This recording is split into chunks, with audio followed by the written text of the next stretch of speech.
Hello everyone. तो आज हम लोग इस वीडियो के अंदर डिस्कस करेंगे क्लास 11 जेक बोर्ड मैथ का सिलेबस। क्लास 11 जेक बोर्ड मैथ का सिलेबस 2026 और 27 के लिए। 2027 में जब आपका बोर्ड होगा तो उसके अंदर आपको क्लास 11 में मैथ में क्या क्या पढ़ना होगा। आज हम लोग जेक बोर्ड का इस वीडियो के अंदर जेक बोर्ड का सिलेबस की चर्चा करेंगे। फिलहाल जेक बोर्ड सीबीएसई बोर्ड या आईसीएसई बोर्ड की बात करें तो लगभग दो में कुछ सीबीएसई बोर्ड और आईसीएसई बोर्ड में थोड़ा सा कुछ एक्स्ट्रा पढ़ना है। इसके अलावा तो मैं बता दूंगा, है ना।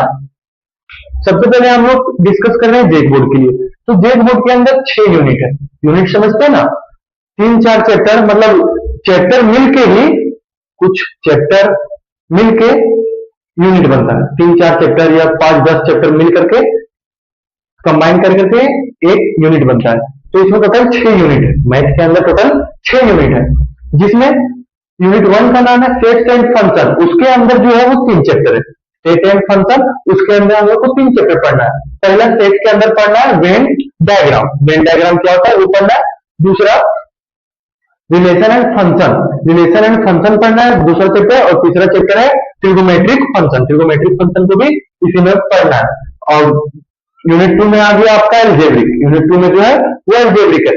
तो एल्जेब्रिक के अंदर भी जो एल्जेब्रा है यूनिट 2 में, उसके अंदर है टोटल 6 चैप्टर। 6 चैप्टर है। उसमें पहला चैप्टर का नाम है प्रिंसिपल ऑफ मैथमेटिकल इंट्रोडक्शन।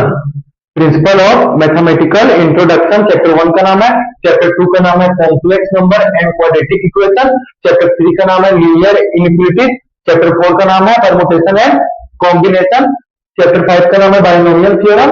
और चैप्टर 6 का नाम है सीक्वेंस एंड सीरीज। ये सब आपको यूनिट 2 के अंदर पढ़ना है। तो इसमें टोटल 6 यूनिट है। उसमें से ये आपका यूनिट 1 और यूनिट 2 का चैप्टर नेम है। अब बात करते हैं यूनिट 3 की। तो अब हम यूनिट 3 की बात करते हैं। Unit 3 coordinate geometry. Coordinate geometry के अंदर हम लोग को स्ट्रेट लाइंस के बारे में पढ़ना है। Conic section chapter 2 conic section, circle, parabola और इलिप्स के बारे में पढ़ना है। कोनिक सेक्शन के अंदर 3 चीज पढ़ना है। सर्किल के बारे में, पाराबोला क्या होता है, इलिप्स के बारे में, है ना।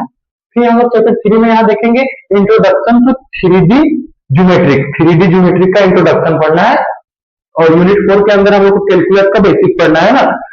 लिमिट्स क्या होता है, डेरिवेटिव्स क्या होता है, उसका इंट्रोडक्शन देखना है ना।